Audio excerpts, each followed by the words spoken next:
ngồi một mình, nghĩ về cuộc tình đã tan vỡ, rồi thầm mơ thời gian có thể quay trở lại, để được cầm tay em, để được ôm em vào lòng, hôn nhẹ lên bờ môi ấm áp đến vô cùng. Giờ thì người đã lạnh lùng, hạnh phúc bên ai rồi, đâu còn thương còn nhớ đến một người đã từng yêu, đã từng có rất nhiều những kỷ niệm một thời mình còn yêu. Mọi chuyện cũng đã kết thúc từ rất lâu rồi, giờ càng nghĩ đến chỉ khiến ta thêm buồn thôi. Nhưng nỗi đau đã hằn sâu trong tiềm thức, sẽ mãi không thể nào phai. Giờ anh chỉ ước thời gian có thể quay trở lại, để được nắm tay em bước đi trên con đường dài.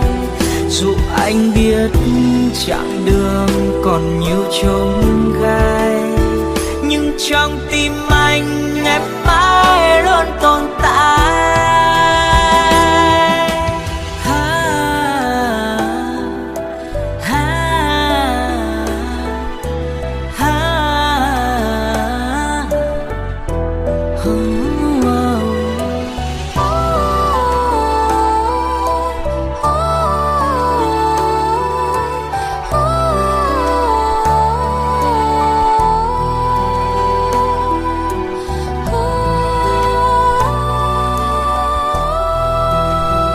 Giờ thì người đã lạnh lùng, hạnh phúc bên ai rồi, đâu còn thương còn nhớ đến một người đã từng yêu, đã từng có rất nhiều những kỷ niệm một thời mình còn nhớ.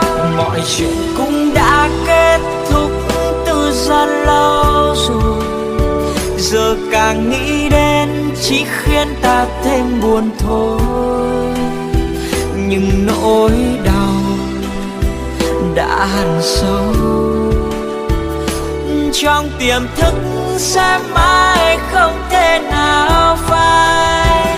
Giờ anh chỉ ước thời gian có thể quay trở lại, để được nắm tay em bước đi trên con đường dài.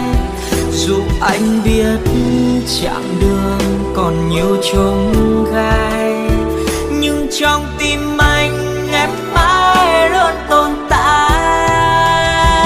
Mọi chuyện cũng đã kết thúc từ rất lâu rồi, giờ càng nghĩ đến chỉ khiến ta thêm buồn thôi. Nhưng nỗi đau đã hằn sâu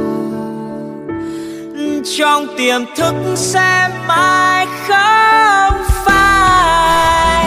Giờ anh chỉ ước thời gian có thể quay trở lại, để được nắm tay em bước đi trên con đường dài. Dù anh biết chặng đường còn nhiều chông gai, nhưng trong